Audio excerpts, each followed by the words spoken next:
Bienvenue sur le plateau de KNF et oui, bienvenue encore une fois. J'adore vos bienvenus parce que pour moi, c'est toujours une nouveauté de vous recevoir. J'espère que ça va sur Éclair TV, chaîne 23 sur le SAT, tous les jours, midi, 18h, 23h. On vous parle de tout ce qui se passe en Guadeloupe et puis là, on va vous parler de naissance. Oui, mais le saviez-vous? Vous pouvez accoucher en toute tranquillité et en toute intimité. Oui, ça existe grâce à la maison des naissances. Pour en parler, je reçois une professionnelle. Elle est avec moi sur le plateau, Olivia Plaisant. Qu'a nous fait? Bien. Ça fait plaisir. Merci d'être sur le plateau. Toujours souriante, joyeuse, j'aime bien. Ça aide hein, lorsqu'on fait ton métier d'être souriante comme ça. Ah ben ça donne de la joie. Ça donne beaucoup de joie. Ouais, quelqu'un qui ne sourit pas, il ne peut pas faire ton métier. Ah ben, il ne pourrait pas rester sans sourire en fait, parce qu'on s'émerveille. On s'émerveille souvent. Donc en fait, oui, ça amène de la joie. Alors, comme je le disais dans l'introduction, on va parler de la maison des naissances, c'est-à-dire que le couple peut se retrouver en mode couple, c'est-à-dire sans tout ce qu'on sait, tout ce qu'on voit souvent à la télé, dans les séries et compagnie, ils sont avec eux et avec vous. Est-ce que tu peux nous parler un petit peu du déroulement? Alors, le concept de la maison de naissance, c'est qu'on fait du suivi global. Ouais. On accompagne des couples, des familles. On les suit pendant le parcours de la grossesse, pour les consultations médicales, les séances de préparation à la naissance. Et on est présente aussi pour l'accouchement. Les parents repartent 4 heures après la naissance chez eux et on continue le suivi à leur domicile. Alors, ce qui est bien, sans te couper, c'est qu'en fait, on ne peut pas aller là du jour au lendemain. C'est-à-dire qu'en fait, il faut réserver combien de temps à l'avance? Parce qu'apparemment, tu as donc le suivi avant l'accouchement. Oui. Donc, en fait, les parents deviennent tes super potes. Oui, pour certains, on a le temps de tisser des liens qui sont assez forts. Et puis, il y a des parents qu'on revoit pour une autre grossesse, puisque la maison de naissance aura 4 ans dans 2 jours. Et du coup, il y a des parents qui sont déjà revenus pour leur deuxième. Et tu me disais, quand est-ce que les parents nous contactent? Eh bien, ils nous appellent, ils nous contactent dès qu'ils savent que la grossesse est là. Ouais. Et au plus tard, on peut commencer le suivi à 6 mois de grossesse, pour avoir le temps quand même de faire connaissance, de préparer l'accouchement, en fait. Qu'il s'approprie le concept. Alors, ce que j'expliquais en intro, c'était un petit peu qu'en fait, ils se retrouvent dans une chambre. C'est assez personnel, c'est assez privé. C'est un petit peu comme s'ils étaient chez eux, si j'ai bien compris. Et ça me plaît beaucoup parce qu'en fait, mine de rien, on n'est pas trop dépaysé. On vous connaît parce qu'en fait, vous faites donc le suivi. Est-ce que ça commence vraiment à devenir, je dirais, le passage de tous les nouveaux parents? Est-ce qu'il y a de plus en plus de parents qui viennent te voir? Alors, il y a beaucoup de parents qui nous contactent. Et c'est vrai que plus de la moitié des parents, c'est leur premier enfant qu'on accueille, qu'on suit à la maison de naissance. À peu près, c'est moitié, c'est leur premier, moitié, ils ont déjà d'autres enfants. Donc ça, c'est vrai que c'est très chouette, puisqu'on voit des familles. Et là, on a eu des familles qui ont accueilli leur premier avec nous et qui sont venues accueillir leur deuxième avec nous. Donc j'aimais bien, je me disais... Ah oui, je suis sage-femme de famille. Donc, comment on dit, il faut lui donner à faire un coup de marraine au final. On a déjà accueilli plus de 201 naissances depuis l'ouverture. Donc t'imagines si j'étais la marraine de tous ces enfants, ce ne serait pas possible. Eh ouais, ça aurait été compliqué. Non, ça aurait été compliqué. Mais c'est pas dangereux justement, on en parlait un petit peu en antenne, je me disais, mais le fait qu'il n'y ait pas justement tout l'encadrement des médecins, qu'on peut voir perfusion, et qu'il y ait seulement limite 2 sages-femmes avec les 2 parents, est-ce que c'est pas dangereux pour la maman? Alors, en fait, non, parce qu'en fait, les parents, ils ne sont pas isolés dans un coin. Nous sommes sages-femmes, donc nos compétences nous permettent d'accompagner, de suivre, de diagnostiquer la grossesse qui se déroule de façon tout à fait physiologique. Et nous sommes formés aussi à la pathologie pour pouvoir la dépister. Donc, on fait de la prévention. Et on a les compétences pour pouvoir prendre en charge les urgences pour la mère et le bébé, mais surtout se mettre en lien avec d'autres professionnels, si besoin, le pédiatre, le gynécologue obstétricien, l'anesthésiste. Donc à la maison de naissance, il n'y a que des sages-femmes qui interviennent. Et donc, du coup, on accueille des grossesses qui se déroulent normalement, des parents, des femmes qui sont en bonne santé et pour qui l'accouchement est prévu normal. Et si, au cours du suivi, à tout moment, on repère qu'il y a besoin de plus de prévention, il y a besoin d'une surveillance, ou il y a besoin d'une intervention, on est en lien avec l'équipe de la maternité des Eaux Claires ou avec les autres professionnels aussi du réseau périnatal de Guadeloupe et on adresse les parents vers les professionnels adaptés. Donc à tout moment, ils sont en sécurité. Ok, mais justement, je t'ai entendu dire tout à l'heure et ça m'a interloqué, ils peuvent rentrer par exemple à minuit et ressortir à 4 heures du matin. Oui. Mais la mère, là encore, ne risque rien. Oui, vous avez remarqué, je m'inquiète beaucoup pour vous, mesdames. Elle ne risque rien, c'est-à-dire qu'on ne sait jamais, peut-être qu'on n'a pas détecté quelque chose. Dans les films, elle paraît toujours fatiguée, elle doit dormir pendant au moins 20 ans. On peut la laisser retourner chez elle comme ça? Eh bien, c'est notre responsabilité de sage-femme de s'assurer que tout va bien pour la mère et pour l'enfant. Donc, une fois que la femme a accouché, les parents, ils restent, ils se reposent, ils découvrent leur bébé, ils font connaissance avec lui. Le bébé a le temps de téter, donc on a le temps de pouvoir aussi voir comment ça se passe, en fait, pour la femme au niveau de ses saignements. Et quand les parents rentrent 4 heures après la naissance chez eux, c'est parce que tout est OK. Et ils rentrent chez eux pour se reposer. D'accord. Et nous, on passe les voir dans les 24 heures qui suivent la naissance. Donc, quand ils partent de la maison de naissance, ils savent déjà quand est-ce qu'on va passer les voir. Et dans l'intervalle, si besoin, nous sommes d'astreinte, donc ils peuvent nous contacter s'ils ont des questions, s'ils ont des besoins. Et tu sais, je te dis qu'on a eu plus de 200 naissances depuis l'ouverture, en 2017. Et on n'a eu que 3 parents qui nous ont rappelé entre le moment où ils sont rentrés à la maison et le moment où on devait passer les voir. Ok. Et c'était grave, les coups de fil? Alors, un des coups de fil, c'était pour Olivia, redis-moi, comment est-ce qu'on couche le bébé, sur le ventre ou sur le dos? D'accord. Une deuxième appel, c'était parce qu'une maman avait eu des saignements trop abondants. Et en fait, elle était passée présenter son bébé à la famille, alors au lieu de rentrer directement chez elle. Donc mais madame, rentre te reposer chez toi. Et le troisième appel, ça a été une urgence. Donc c'était des saignements qui avaient continué. Donc quand j'ai eu le papa au téléphone, je lui ai dit non, ça nécessite de revenir.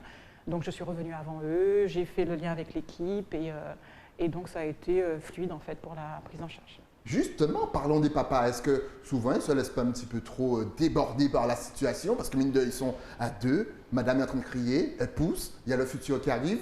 Est-ce qu'ils ne tombent pas dans les pommes? Est-ce qu'ils arrivent à gérer? Il n'est pas tout seul déjà, on est là. Et surtout, on tombe dans les pommes quand on a une situation qui nous dépasse. Et en fait, les papas, ils sont comme les mamans, libres de leur mouvement et libres d'aller et de faire ce qui leur semble juste, en fait. Donc, il y a des papas qui n'avaient pas prévu, j'ai un souvenir en tête, une naissance qui m'a beaucoup émue, où je voyais le papa comme ça, moi j'étais face à la mère qui était assise, le papa était comme ça, et je lui dis, tu veux venir? Ah ouais. Et donc, il a fait le tour, il est venu, il a accueilli son bébé, et ils étaient tous les deux... Le bébé, il avait un cordon autour du cou, j'ai passé le doigt et tout, et puis ils n'ont même pas vu que j'étais là, quoi, en fait. Ça a été vraiment quelque chose de... Et la majorité des bébés, en fait, on ne met pas les mains, on fait la réception de bébé. D'accord. Le bébé est réceptionné par sa maman, ou par son papa, ou nous, on est là, mais on voit qui a envie. Et tu me disais aussi que pour accoucher, la femme peut avoir la position qu'elle désire, c'est-à-dire dès qu'elle est à l'aise, à 4 pattes, debout, elle peut se mettre comme elle veut, ce n'est pas obligé d'être sur le dos. C'est bien ça? Exactement. Et puis, en fait, les femmes sont libres d'évoluer comme elles le souhaitent. Et puis, tu sais, ce n'est pas vraiment une réflexion intellectuelle. Je vais me mettre comme ça, c'est mieux pour accoucher. C'est dans l'instant, en fait, que ça se fait. Et au niveau de nos statistiques, on n'a eu que quelques femmes qui ont accouché sur le dos. La majorité des femmes, donc sur plus de 200 naissances, il y a eu entre 4 ou 5 naissances qui se sont faites sur le dos. Tu vois? Donc la majorité, les 3 quarts des femmes choisissent une position verticale. Enfin, quand je dis choisissent, accouchent dans une position verticale, ce n'est pas vraiment un choix conscient. Et soit debout, assise, à genoux, accroupie, 4 pattes. En fait, c'est très varié.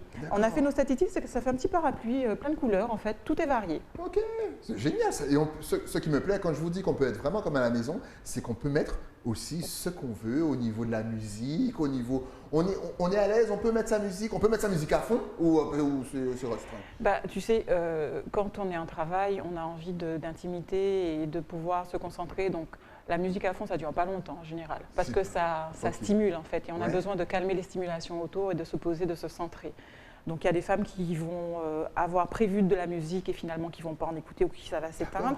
Il y en a, je sens que, nous on a toujours aussi de la musique relaxante en fait. Donc des fois je sens que c'est juste d'en mettre et puis il y a d'autres naissances qui se font sans musique. Donc il n'y a rien de programmé, de figé, on s'adapte à l'instant. Est-ce qu'il y a beaucoup justement de maisons de naissance déjà en Guadeloupe et puis voyons plus grand en France? Alors c'est une offre de soins qui est assez innovante en fait, c'est en expérimentation en France depuis 2015. Celle de Guadeloupe a ouvert en 2017, 18 mars 2017, et nous sommes la seule des Antilles-Guyane. Et au total, il y a 8 maisons de naissance qui font partie de l'expérimentation des maisons de naissance en France. Donc il y en a une à Paris, il y en a 2 dans la région d'Alsace, 2 dans la région d'Isère et une à Castres, et l'autre à La Réunion. Donc nous sommes peu nombreuses, mais il faut savoir que cette offre de soins existe depuis plus d'une quarantaine d'années dans les autres pays occidentaux du même niveau de vie que la France. Donc on était un petit peu en retard. Ah ouais, quand même. L'important, c'est d'y arriver. Mais voilà, c'est ça, c'est exactement. L'important, c'est d'y arriver.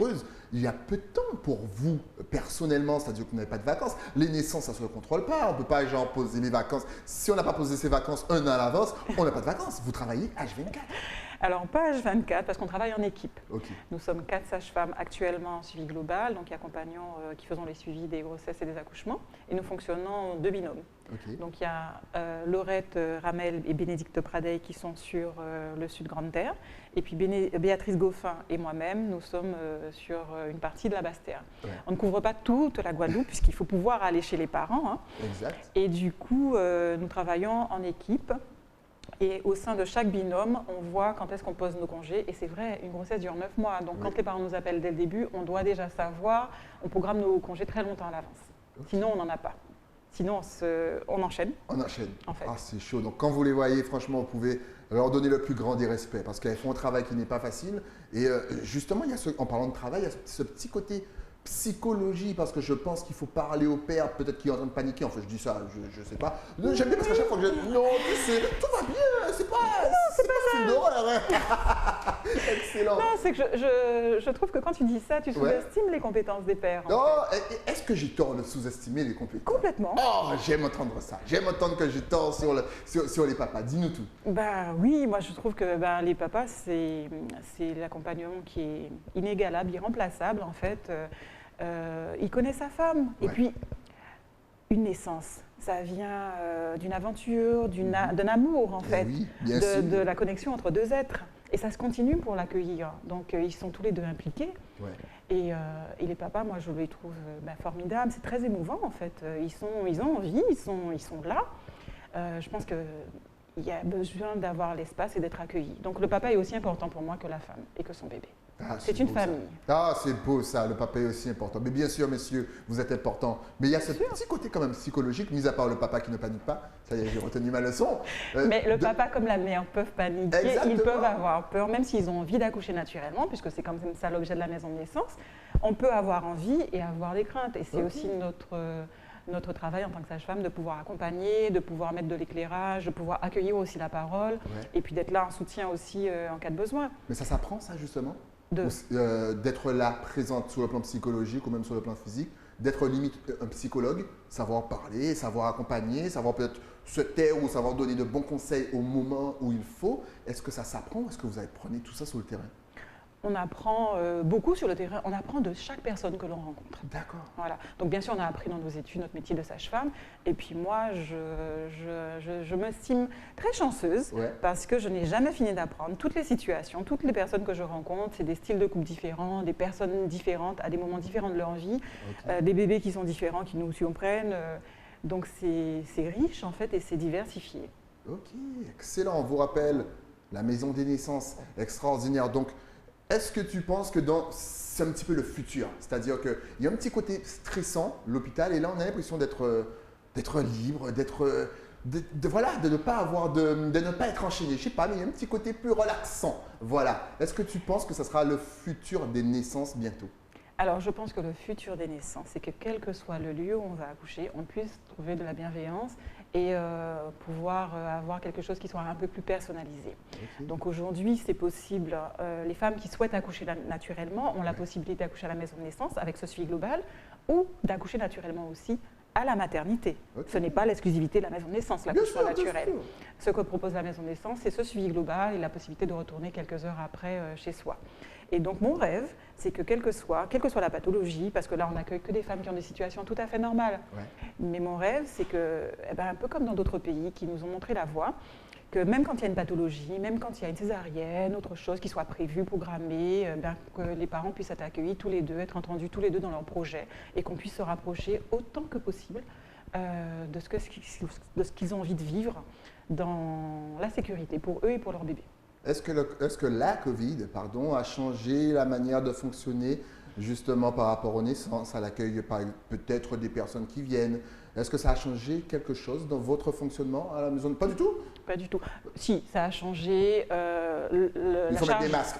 Voilà, il faut mettre des masques pour nous en tout cas. Ouais. Et puis la charge de travail aussi pour désinfecter plus encore, d'être encore plus pointilleux sur l'hygiène après les naissances.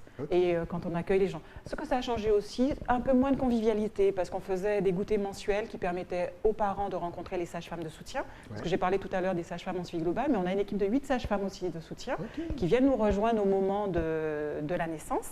Et elles sont libérales, elles ont leur cabinet. Et du coup, elles faisaient tous les mois un goûter qui permettait de rencontrer les parents et qui permettait aux parents qui ont déjà accouché de venir témoigner. Donc ça, c'était quelque chose de très convivial et qu'on ne peut plus faire maintenant avec les restrictions sanitaires actuelles. C'est pour un temps, c'est bientôt fini. C'est bien, oui. Que peut-on ajouter sur la maison des naissances? Bien entendu, encore une fois, n'hésitez pas, vous connaissez le principe de l'émission à la fin, vous aurez toutes les adresses. Donc si ça vous intéresse, vous cliquez, vous likez, vous contactez, elles sont là en plus, elles sont super souriantes. Que peut-on rajouter sur la maison des naissances? Moi, je suis conquis. Surtout maintenant que je sais que les papas, ils sont à 100% derrière, c'est nickel. Eh bien voilà, moi, ce que je peux retenir, ce que je peux dire de plus, c'est qu'il faut juste en avoir envie. Aujourd'hui, on peut être contente de se dire que si on a envie d'accoucher naturellement, on a le choix entre la maternité ou la maison de naissance si on est dans une situation de santé qui nous le permet.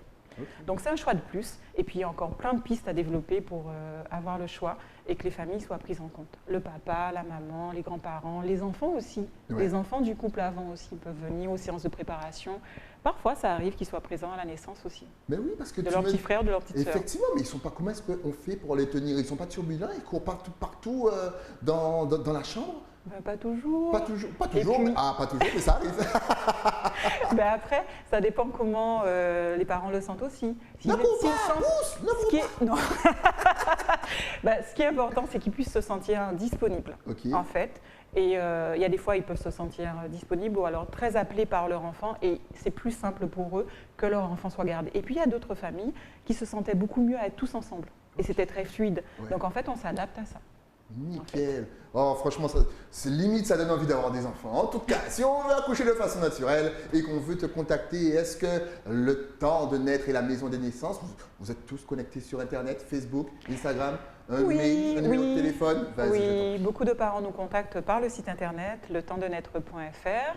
Et on organise une réunion d'information chaque mois, donc ça leur permet de venir s'informer pour savoir si ça leur correspond, si ça leur donne envie. Et à ce moment-là, une fois qu'ils ont participé à cette réunion d'information, ils nous font part de leur choix et on les contacte en fonction de nos capacités d'accueil. Excellent. De toute façon, vous avez vu que tout s'est affiché juste là, du Facebook au site Internet, en passant par le mail, sans oublier bien entendu le numéro de téléphone, toutes les infos sont là. En tout cas, merci d'être venu nous éclairer. Merci à toi, Sally, d'avoir donné la possibilité de parler de quelque chose qui nous passionne. Exact, ça nous a tous passionnés en tout cas. Et franchement, encore une fois, félicitations pour le travail que vous faites. Excellent. Et la patience qu'il faut. Il faut être patient pour faire ça. Je dis souvent que je ne suis pas très patiente, mais alors avec une femme qui est en travail, là j'ai des trésors de patience. Et ça s'appelle le temps de naître, c'est pas pour rien. Ah, excellent. D'ailleurs, tu es la présidente du temps de naître. Oui. Si quelqu'un peut venir pour justement intégrer l'association, ou ce n'est réservé qu'aux infirmières libérales, infirmières, infirmiers? Alors, ce sont des sages-femmes qui gèrent la maison de naissance, en fait. Et nous, notre partenaire, c'est l'ARS, puisque pour l'instant, la maison de naissance, elle est financée par des fonds publics. C'est une expérimentation, donc les 8 maisons de naissance reçoivent des fonds par leurs ARS pour pouvoir fonctionner. Donc nous sommes des sages-femmes libérales, nous ne sommes pas salariés de la structure. Et les fonds que nous donne l'ARS servent à payer le fonctionnement de la maison de naissance. Nous sommes locataires d'un espace de 80 mètres carrés au sein de la clinique Les Eaux Claires, à côté de la maternité. À côté de la maternité, donc vous voyez exactement. Est-ce qu'il y a des hommes, j'allais dire sages-femmes? Comment ça s'appelle? Est-ce que c'est sage-homme? Non, parce que c'est la sagesse, la connaissance de la femme. Donc ce sont des hommes sages-femmes. Ce sont des hommes sages-femmes. Voilà. Et ça existe. Il y en a, bien sûr, en Guadeloupe, pas à la maison de naissance, mais il y en a en Guadeloupe, oui. Voilà, donc messieurs, n'hésitez pas si ça vous intéresse. Si vous aimez les gosses, les enfants, les bébés, la naissance, n'hésitez pas, voyons, plongez. En tout cas, merci encore d'être passé sur le plateau. Ce fut un réel plaisir. On a appris plein de choses. En tout cas, moi, j'ai appris plein de choses. Merci. Dès qu'il y a une petite nouveauté, un petit truc, tu repasses sur le plateau. Eh bien, avec plaisir. Tranquillement. On pourra passer à la fin de l'expérimentation quand ça sera validé et que c'est bon, on passe dans le droit commun. Top. À la fin 2021. Top. Eh bien, on fait ça comme ça, on ne change rien. Ça marche. Merci encore une fois. Juste le temps, encore une fois, bien sûr, de remercier mon partenaire. Et oui, celui qui m'habille de la tête aux pieds, oui, même les chaussures. Mais pour ça, il faut descendre à Basse-Terre et aller chez l'écrin. Nous, on se donne rendez-vous demain pour un nouveau numéro de KNF sur Éclair TV. À demain.